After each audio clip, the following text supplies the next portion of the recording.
sedetik pun tiada pernah kau tinggalkan. Sungguh mulia dan sempurna, hanya kau layak disembah. Yesus, Engkau juru selamatku, dalam janji-Mu kemenanganku. Selamanya kan ku nyatakan besar setiamu Tuhan di hidupku.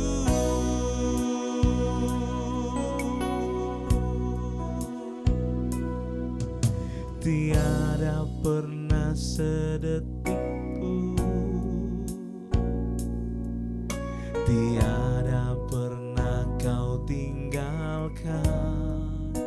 Sungguh mulia dan sempurna, hanya kau layak disembah. Yesus, Engkau juru selamatku, dalam janji-Mu kemenanganku. Selamanya kan ku nyatakan besar setiamu Tuhan di hidupku. Yesus, Engkau, Yesus, Engkau juru selamatku, dalam janji-Mu kemenanganku.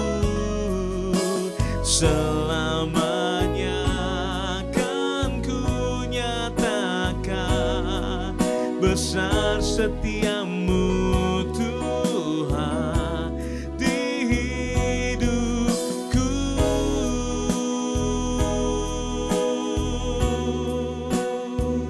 Juru selamatku,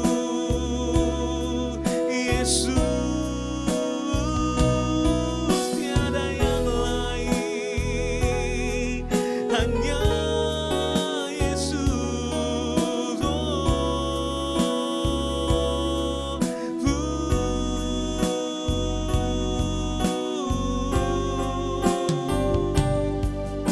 Yesus, Engkau juru selamatku, dalam janji-Mu kemenanganku.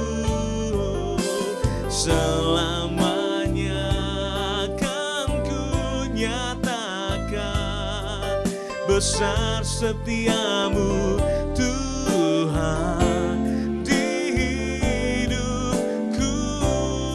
Yesus, Engkau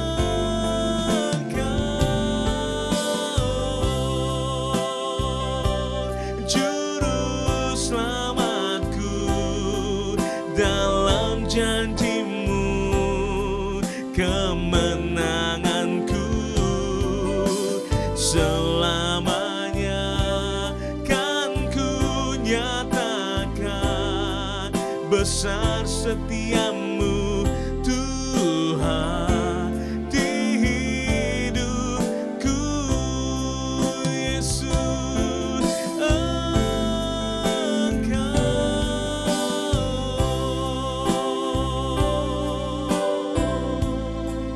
dalam janji-Mu,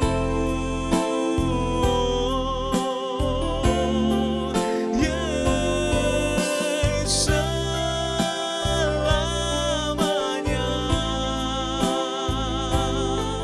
besar setiamu Tuhan,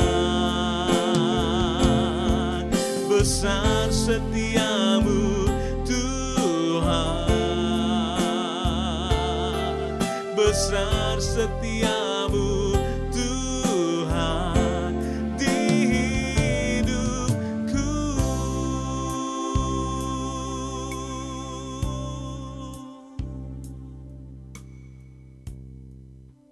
Shalom, selamat pagi, apa kabar Bapak Ibu yang kasih Tuhan? Tentu kita berharap semuanya baik-baik dan kita percaya kalau hari ini kita ada itu semua karena anugerah Tuhan. Saudara yang kasih Tuhan, kembali sebelum kita melakukan segala aktivitas kita, segala kegiatan kita, kita butuh akan kebenaran firman Tuhan di dalam kehidupan kita. Kenapa saudara? Karena kita segalanya sangat-sangat terbatas dan kita butuh Tuhan dalam hidup ini. Nah saudara yang kasih Tuhan, oleh karena itu kita bersyukur kalau hari ini Bapak Ibu bisa menyempatkan waktu untuk kita berdiam sejenak di dalam acara Satu Teduh pagi hari. Mari kita tundukkan hati kita di hadapan Tuhan. Bapa di dalam surga, kami bersyukur pagi hari ini Tuhan. Sebelum kami melakukan segala aktivitas kami, sebelum kami melakukan segala kegiatan kami pada hari ini, kami butuh akan kebenaran firman-Mu. Karena firman-Mu yang menopang kami, firman-Mu yang menjadikan kami tetap kuat, dan di dalam firman-Mu kami punya pengharapan. Kiranya pengurapan dari Allah boleh turun atas kami dalam nama Tuhan Yesus kami bersyukur. Haleluya. Amin.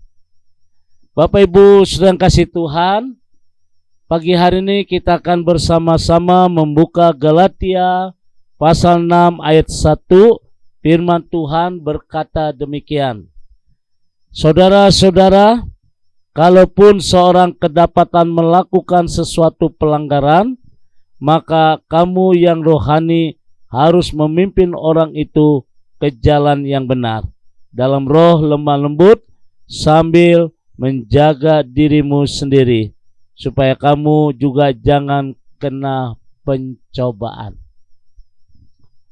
Saudara yang kasih Tuhan, hari ini kita akan bisa melihat satu tema Allah yang kita sembah, Tuhan yang kita sembah adalah Tuhan yang setia. Saudara yang dikasih Tuhan, setiap manusia pasti pernah mengalami pencobaan. Siapapun kita sudah, orang kaya, orang miskin, tua atau muda, tidak terkecuali. Siapapun kita pernah mengalami pencobaan. Pagi hari ini saya berkata buat Bapak Ibu, ada dua jenis pencobaan yang diizinkan Tuhan untuk meningkatkan kualitas iman, seperti yang dialami oleh Ayub. Peristiwa Ayub membawa kita mempunyai kualitas iman yang militan. Nah saudara yang dikasih Tuhan, dan pencobaan karena kesalahan sendiri. Jadi ada dua macam. Ada dua jenis pencobaan. Yang pertama yang diizinkan Tuhan untuk meningkatkan kualitas iman. Dan yang kedua pencobaan karena kesalahan sendiri. Misalnya kita tidak pandai memanage keuangan. Jadi seringkali kita tidak bagus dan akhirnya kita berpikir dengan kita berhutang akan beres. Nah, akhirnya kalau kita nggak bisa bayar, itu sangat berbahaya. Atau mungkin saudara yang kasih Tuhan, memang Alkitab tidak berkata dilarang merokok, nggak ada. Dilarang minum minuman keras juga tidak ada. Tapi Alkitab mengajarkan, tidak tahukah kamu bahwa tubuhmu adalah bait Allah. Jadi apa yang kita tabur itulah yang akan kita tuai, saudara. Nah saudara yang kasih Tuhan, kalau kita kerjanya mabok terus, ingat 80%, hampir 90% penyakit hepatitis B itu diakibatkan oleh orang yang suka konsumsi alkohol. Oleh karena itu, jangan kaget kalau orang terbanyak minum, akhirnya kena leper, saudara. Dan itu kesalahan sendiri. Nah, saudara yang dikasih Tuhan, ketidakmengertian mengenai pencobaan ini menyebabkan banyak orang memiliki persepsi yang salah. Kenapa salah? Sehingga bila ada saudara seiman yang mengalami pencobaan, selalu dianggap telah berbuat dosa. Salah satunya ada orang yang beranggapan bahwa pendeta kalau sakit itu dosa. Nah, saudara, ini persepsi yang salah. Apakah pendeta boleh sakit? Boleh. Pernah sakit? Pernah. Nah, saudara yang kasih Tuhan, tetapi di sini kita bisa melihat bagaimana mukjizat Tuhan boleh terjadi atas kita. Nah, pencobaan yang seringkali kita temui ini menyebabkan banyak orang mengalami persepsi yang salah. Kalau kita menghadapi masalah, pencobaan, sakit penyakit, dilema dalam keuangan dan lain sebagainya, itu karena akibat dosa. Dampaknya, kalau kita berkata kita akan menjadi orang yang menghakimi. Pendeta tidak boleh sakit. Nah, ini bahaya, saudara. Jadi dampaknya orang itu menjadi tawar hati karena merasa tertuduh dan imannya bisa menjadi goyah. Padahal, saudara, dalam situasi yang sulit seperti itu, orang sangat membutuhkan dan kekuatan, ya, membutuhkan dukungan dan kekuatan. Misalnya, saya ambil satu contoh pendeta. Ada waktunya pendeta memberkati jemaat, ada waktunya juga pendeta harus dihibur oleh jemaat. Salah satunya ketika gembala sidang, ketika pendeta sakit, jangan merasa malu. Jangan merasa aduh aku sudah berdosa. Tidak. Justru saat yang terindah ketika jemaat berpartisipasi, berdoa, memberikan dukungan kepada gembala sidang atau kepada pendeta, bukan untuk dihakim. Dan ini seringkali persepsi yang salah, saudara. Sehingga pada waktu masa-masa seperti itu banyak orang Kristen menjadi tawar hati. Dan mereka seakan-akan malu, kenapa saya sakit begini. Nah, Bapak Ibu sedang kasih Tuhan, satu hal yang indah ketika kita menghadapi masa-masa seperti itu, kita harus datang kepada Tuhan saat mengalami pencobaan dan berserah penuh kepadanya. Ini waktu yang sangat penting. Berserah bukan berarti satu tindakan yang tidak ada jalan keluar, tidak. Berserah adalah satu tindakan yang lahir dari pergumulan yang positif, bahwa karya Allah tidak mengecewakan bagi orang yang percaya kepadanya. Berserah penuh kepada Tuhan, itulah yang harus kita lakukan ketika kita menghadapi pencobaan. Sebab hanya Dialah sumber jawaban untuk segala persoalan kita. Dialah sumber kehidupan dan Dialah sumber pengharapan. Saudara yang dikasih Tuhan, Allah yang kita sembah adalah Tuhan yang setia. Karena Ia tidak akan membiarkan kamu dicobai melampaui kekuatanmu. Pada waktu kamu dicobai, Ia akan memberikan kepadamu jalan keluar sehingga kamu dapat menanggungnya. Nah, ini luar biasa, saudara. Allah yang kita sembah adalah Allah yang setia dan Dia tidak pernah meninggalkan kita, saudara.